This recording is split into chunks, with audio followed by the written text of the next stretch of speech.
पश्चिम बंगाल में आगामी विधानसभा चुनाव से पहले सियासत एक बार फिर गर्मा गई है, जहां केंद्र और राज्य सरकार के बीच सीधा टकराव देखने को मिल रहा है। और ये प्रवर्तन निदेशालय यानी ईडी की कार्रवाई की वजह से ही हुआ है। केंद्रीय एजेंसी ने बीते कल तड़के सुबह तृणमूल कांग्रेस की आईटी सेल हेड और आईपेक प्रमुख के ठिकानों पर छापेमारी की। जांच एजेंसी के इस सक्रियता को राजनीतिक प्रतिशोध करार देते हुए टीएमसी ने मोर्चा खोल दिया है और इसके विरोध में ही आज यानी शुक्रवार को पार्टी पूरे राज्य में व्यापक विरोध प्रदर्शन कर सड़कों पर उतरने वाली है। आपको बता दें कि ईडी द्वारा राजनीतिक सलाहकार फर्म आईपैक कि कोलकाता स्थित कार्यालय और उसके प्रमुख प्रतीक जैन के आवास पर की गई छापेमारी ने राज्य की सियासी तापमान को बढ़ा दिया है। जैसे कि मैंने आपको शुरुआत में ही बताया, मुख्यमंत्री ममता बनर्जी ने इस कार्रवाई के खिलाफ ही आज दोपहर 2 बजे एक विशाल विरोध रैली निकालकर विरोध प्रदर्शन करेंगी। बता दें कि गुरुवार दोपहर को जब ईडी के अधिकारियों ने आईपैक के ठिकानों पर तलाशी शुरू की, तो घटनाक्रम ने उस वक्त नाटकीय मोड़ ले लिया जब मुख्यमंत्री ममता बनर्जी खुद प्रतीक जैन के आवास पर पहुंच गई। उनके पहुंचने से कुछ ही मिनटों पहले कोलकाता के पुलिस आयुक्त मनोज वर्मा भी वहां मौजूद थे। मुख्यमंत्री लगभग 20 से 25 मिनट तक आवास के भीतर रही और जब वे बाहर निकली तो उनके हाथों में एक हरे रंग का फोल्डर देखा गया। ममता बनर्जी ने आरोप लगाया कि केंद्रीय जांच एजेंसी तृणमूल कांग्रेस के आंतरिक दस्तावेज, हार्ड डिस्क और चुनाव रणनीति से जुड़े संवेदनशील डेटा को जब्त करने की कोशिश कर रही है। उन्होंने इस पूरी कार्रवाई को असंवैधानिक और राजनीतिक रूप से प्रेरित बताया।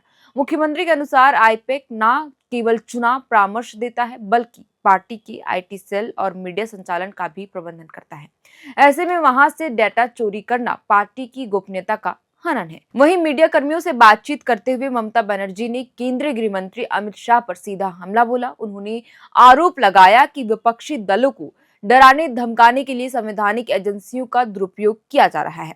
मुख्यमंत्री ममता बनर्जी ने कहा कि यह कानून का पालन नहीं है, बल्कि देश के गृह मंत्री का काम करने का एक तानाशाही तरीका है। मुझे खेद है कि अमित शाह जी जैसे व्यक्ति पर देश की सुरक्षा की जिम्मेदारी दी गई है। प्रधानमंत्री को अपने गृह मंत्री पर नियंत्रण रखना चाहिए।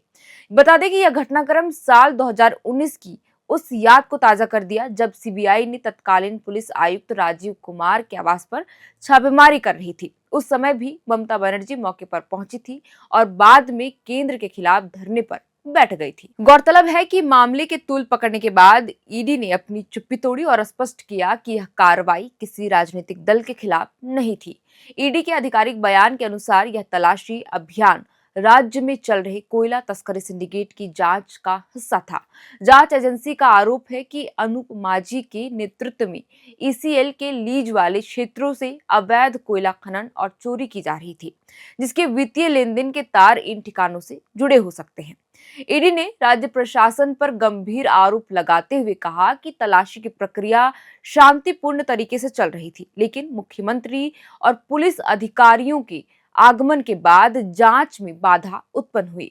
एजेंसी का दावा है कि वहां से कुछ महत्वपूर्ण भौतिक दस्तावेज और इलेक्ट्रॉनिक साक्ष्य जबरन हटा दिए गए, जिससे जांच की गोपनीयता और निष्पक्षता प्रभावित हुई।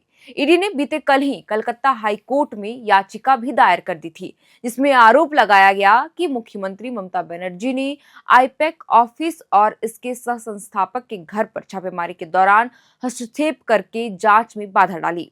एजेंसी का दावा है कि उन्होंने जबरन तलाशी स्थल से सबूत हटाए, जैसे कि मैंने आपको थोड़ी देर पहले बताया। इस मामले की सुनवाई आज ही कलकत्ता हाई कोर्ट में होने की उम्मीद है। वहीं दूसरी तरफ पश्चिम बंगाल विधानसभा में विपक्ष के नेता शुभेंदु अधिकारी ने ममता बनर्जी की कड़ी आलोचना की है। उन्होंने कहा कि मुख्यमंत्री का केंद्रीय एजेंसी की जांच के बीच जाना अनैतिक और असंवैधानिक है। अधिकारी ने सवाल उठाया कि अगर आईपैक एक निजी परामर्श फर्म है तो तृणमूल कांग्रेस के संवेदनशील दस्तावेज वहां क्या कर रहे थे।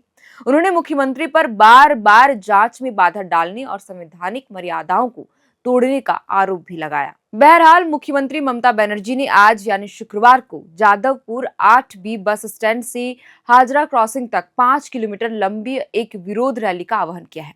उन्होंने समर्थकों से भारी संख्या में जुटने की अपील की है ताकि केंद्रीय एजेंसियों के माध्यम से लोकतंत्र की हत्या के खिलाफ आवाज उठाई जा सके।